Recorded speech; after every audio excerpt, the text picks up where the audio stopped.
Antes de empezar, les recuerdo que yo comento solamente el Evangelio del día, no de las fiestas, ni las memorias, ni nada de eso. Pero en la descripción del video, si ustedes aprietan sobre el día y la fecha, se abre la ventanita y ahí están las lecturas, los evangelios, el que yo medité y el que correspondería al día, en este caso de Santa Águeda, y además algunos links que les doy de ayuda, entre otras cosas, que por cierto voy a cambiar el video por si alguien quiere aprender a hacer el rosario, porque estaba mal compaginado para que quede mejor.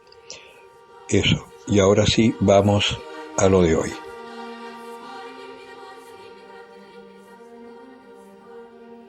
Muy buenos días. Hoy sábado, semana cuarta del tiempo ordinario, celebramos a Santa Águeda, Virgen y Mártir. Y vamos a reflexionar del Evangelio de San Marcos, el capítulo 6, versículos 30 al 34. En aquel tiempo los apóstoles se reunieron con Jesús y le contaron todo lo que habían hecho y lo que habían enseñado. Él entonces les dice: venid también vosotros aparte a un lugar solitario para descansar un poco, pues los que iban y venían eran muchos y no les quedaba tiempo ni para comer. Y se fueron en la barca aparte a un lugar solitario, pero les vieron marcharse y muchos cayeron en cuenta y fueron allá corriendo a pie de todas las ciudades y llegaron antes que ellos, y al desembarcar vio mucha gente, sintió compasión de ellos, pues estaban como ovejas que no tienen pastor, y se puso a enseñarles muchas cosas. Palabra del Señor. Hemos visto en estos días que el Señor nos invitaba a pasar a la otra orilla, después que nos enviaba de dos en dos a anunciar la buena noticia, y ahora que nos está invitando a descansar, resulta que se encuentra con que la gente está como ovejas sin pastor. Si pensamos un poco en la situación que está viviendo hoy el mundo, también podemos decir que están viviendo como ovejas sin pastor.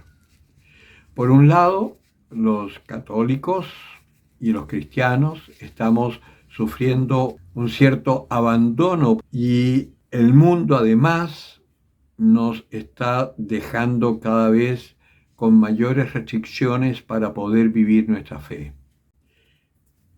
En algunos lugares he podido comprobar que con el pretexto de la pandemia, ciertas autoridades que son anticatólicas, que son ateos, que son marxistas, han restringido notablemente a la Iglesia, fundamentalmente. Todos hemos visto la incongruencia en los comienzos de la pandemia, cómo cerraban los templos, pero quedaban abiertos los restaurantes, los supermercados y conglomerados de gente, y ahí sí no había problema. Se decía de guardar la distancia social y uno podía ver que no se respetaba eso, y sin embargo en la iglesia no podíamos entrar. Ahora que se ha abierto un poco más la cosa, hay mucha gente que ya se acostumbró a quedarse en casa y le cuesta ir al templo. Pues va a venir, por así decir, una segunda ola y va a venir una persecución seria. Entonces el Señor nos está invitando a tomar fuerzas, aprovechando quizás el momento en que estamos en casa, que no podemos hacer mucho, que no podemos salir, aprovechar el momento para fortalecer nuestra fe, cosa que después, cuando la gente ande buscando desesperadamente una respuesta o un lugar donde mirar, tengamos nosotros una palabra de consuelo, de esperanza para ellos. Nuestra misión como cristianos es una misión que en realidad no tiene descanso. El descanso que podemos tener es cuando nos retiramos un poco a orar para pedir fuerzas. Pero el cristiano no debería dejar de trabajar ni un solo día de su vida, porque la misión es enorme. Como dice el Señor, la mies es mucha y los obreros son pocos. Y nosotros estamos llamados a servir a esos hermanos que están esperando una palabra de vida como el trigo espera el agua para poder crecer y el sol para poder madurar. Por algo el Señor nos decía que nosotros somos sal, luz y fermento para las naciones. Una luz que no puede apagarse, que intentarán apagarla, pero que si nos mantenemos en el Señor, en el Espíritu, no podrán apagarla.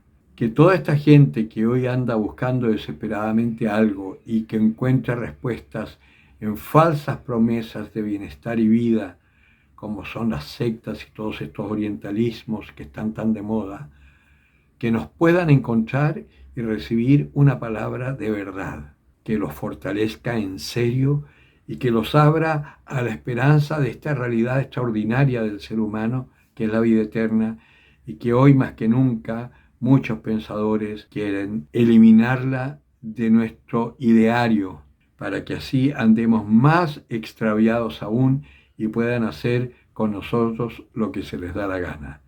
El viejo adagio divide para reinar hoy está más vigente que nunca y nos están dividiendo. Todos estos regímenes totalitarios siempre tienen un enemigo primero interno, porque nos separan en clases, ricos versus pobres, blancos versus negros, uniformados versus civiles, heterosexuales versus homosexuales, siempre. Entonces están los buenos, que es, entre comillas, el pueblo, y están los malos, que son todo lo demás. Y cuando no pueden atacar internamente, entonces son los de afuera, porque siempre hay un enemigo externo, el imperialista, el capitalista, el explotador, etcétera. Ponle el nombre que quieras. Pero el único enemigo real, nuestra lucha, dice el Señor por la boca de San Pablo, no es contra la carne ni la sangre, sino que contra los espíritus del mal que habitan en las sombras tenebrosas. Ese es el verdadero enemigo. Pero contra ese hay una sola cosa que es válida: la oración y la fuerza del Espíritu Santo para enfrentarnos y, si es necesario, dejarnos matar para salvar a los que están engañados, presos del maligno. Nuestra misión es enorme: anunciar la vida y dar la vida si es necesario, para que todos los demás que no conocen al Señor puedan vivir también y llegar a conocerle. El que tenga oídos para oír, que oiga.